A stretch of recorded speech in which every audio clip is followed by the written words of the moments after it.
Hello and welcome to the first official Pokemon Nuzlocke solo run challenge, where today I'll be attempting to see how easy it is to make it through Pokemon Red using just a Clefairy. Now for the rules of this challenge, I cannot use any other Pokemon in battle, and I can't use any items, so that's going to be really the real kicker here.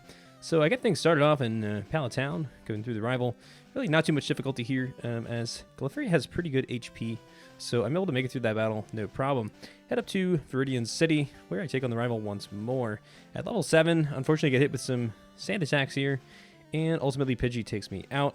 But on second attempt at level 8, I'm able to successfully get in some hits, take out Pidgey, move on to Bulbasaur, where I growl him down, and I get a critical hit on a pound, and then I'm able to take out Bulbasaur and move on to the next area. So I go through the Viridian Forest, fighting some bug trainers, enjoying the scenery, having a good time, working my way up towards Pewter City to ultimately take on the Brock Gym.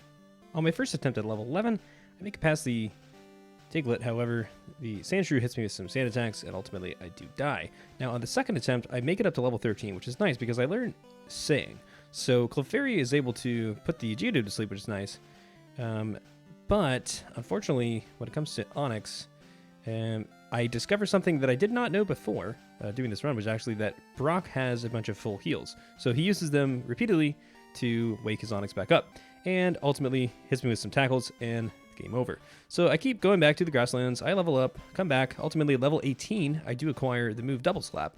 Now this time, I'm able to growl during his bides, and I use Double Slap, and slowly but surely, I whittle away at Rock, and ultimately, I am able to successfully acquire the first gym badge, which is great, because going forward, I'm able to use this towards the badge boost glitch, which I will be discussing here shortly. So I work my way through Mount Moon, all that good stuff, make it over to Misty, where I take out the Staryu, no problem, put him to sleep, and move on to the Starmie, of course, where I get outsped, and the Bubble Beam does some considerable damage, and I lose. Now, on attempt number 2, I make it up to level 24. So this time I get Minimize, right? So Minimize enables me to modify my evasion stat, also boosting my attack stat by 12.5% via the badge boost glitch, which in Generation 1, the odd gym badges, 1, 3, 5, and 7, will boost your stats accordingly. And for the first gym, that's the attack stat. So I'm able to hit with the Mega Punch on the boosted attack, and I'm able to defeat Misty successfully.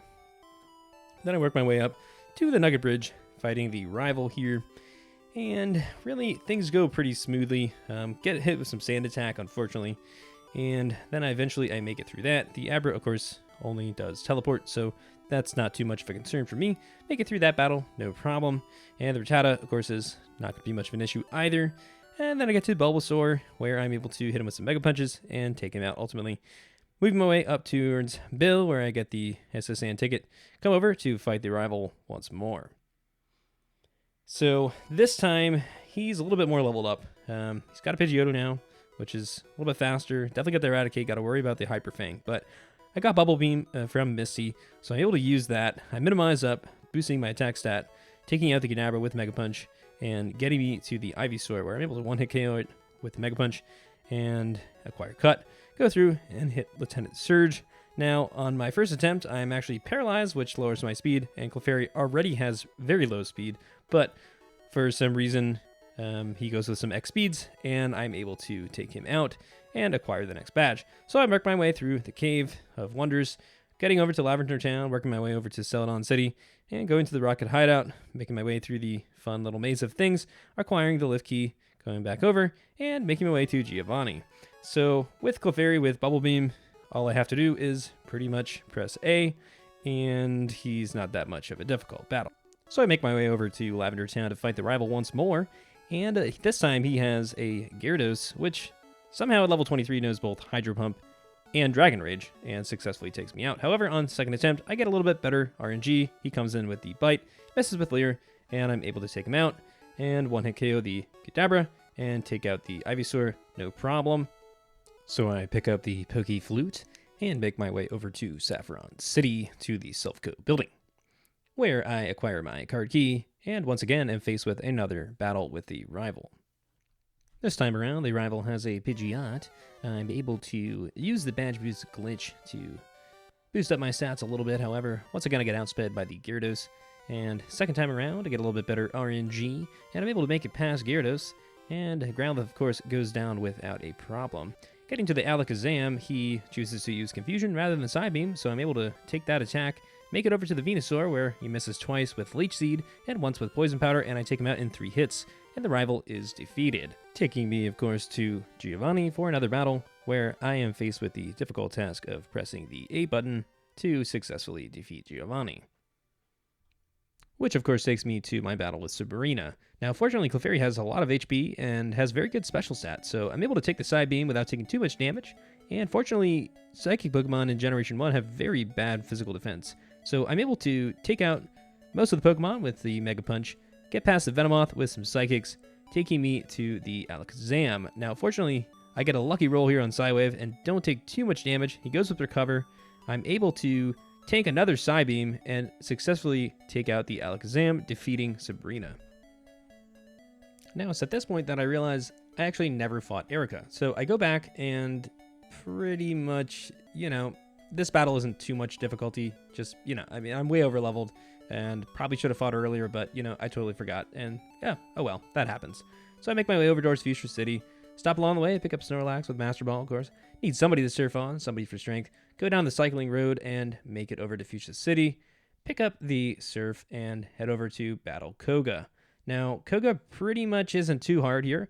I'm able to take out his Pokemon with some Psychics. However, when Elysian comes out, he self-sacrifices himself and blows himself up, and the battle is over. Unfortunately, I don't think that I even saved the game up to this point, so I couldn't reset, and I had to just keep going. So I move on to Blaine, and pretty much able to use Bubble Beam and take out most of his Pokemon without too much difficulty. However, when I get to the Arcanine, I am, of course, outsped, and Fire Blast does considerable damage with a critical hit, drops my speed, and he takes me out. On second attempt, I use the Badge Boost exploit to boost up my stats, of course, hoping that this would result in me outspeeding the Arcanine. Unfortunately, I don't. However, he misses with Takeout, which is awesome. He then uses Roar, and I'm able to sneak by, and Blaine is successfully defeated, and then I'm able to move on to the final gym badge. So, once again, I am faced with the extraordinarily difficult task of pressing the A button, and that's pretty much about it. I mean, that's all I have to do here to defeat Giovanni for the last time, is literally just press the A button.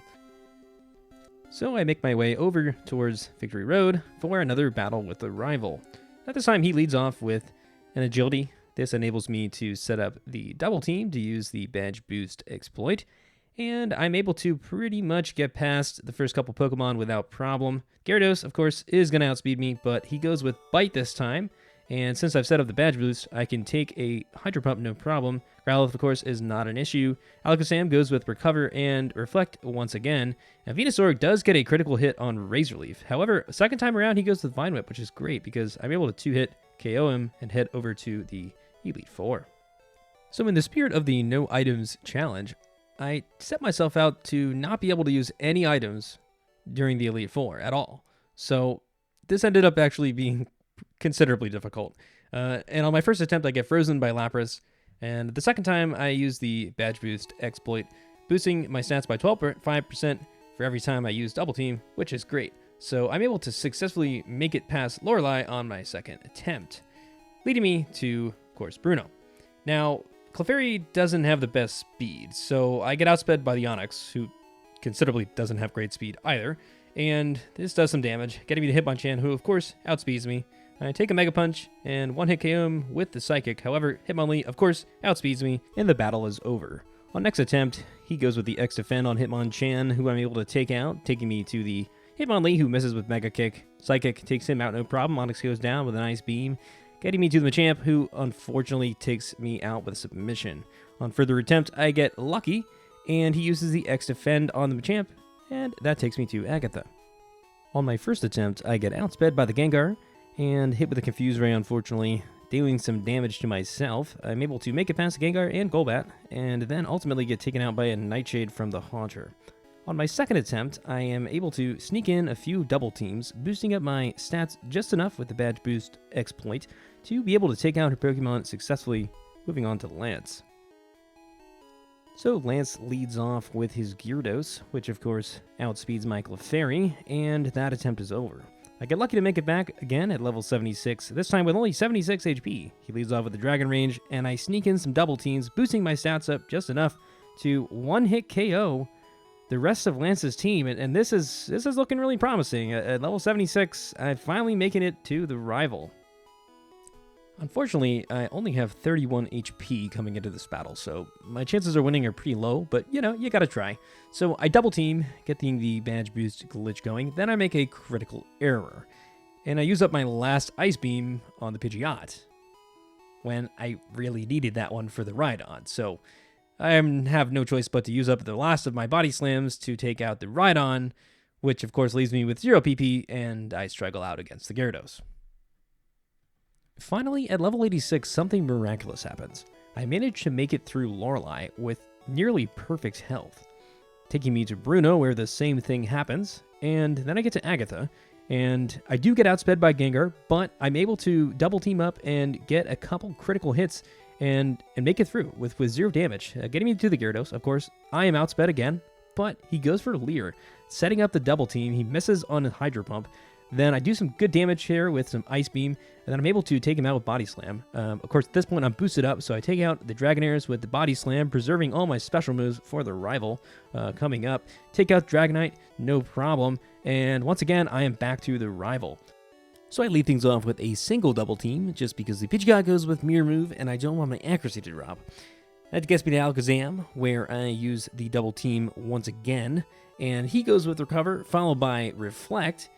And then he finally hits me with the Psybeam, but my stats have been boosted up, so I take that, no problem. Get me to Rhydon, who of course goes out with a single Ice Beam.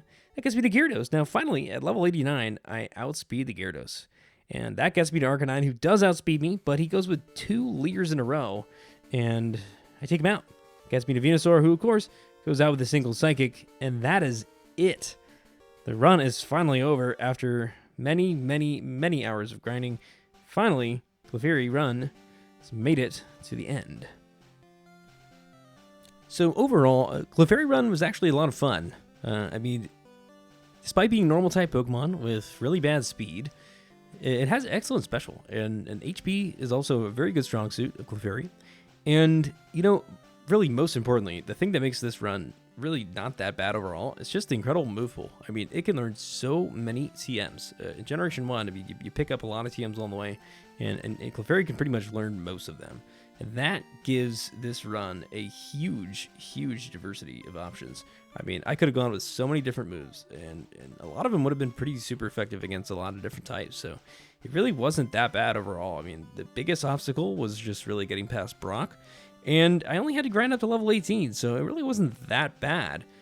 So yeah, overall, great run. Definitely enjoyed it, for sure. Thank you for tuning in to the Pokemon Nuzlocke Clefairy solo run video. Don't forget to hit the like button or hit the subscribe button to get notified for all my future videos.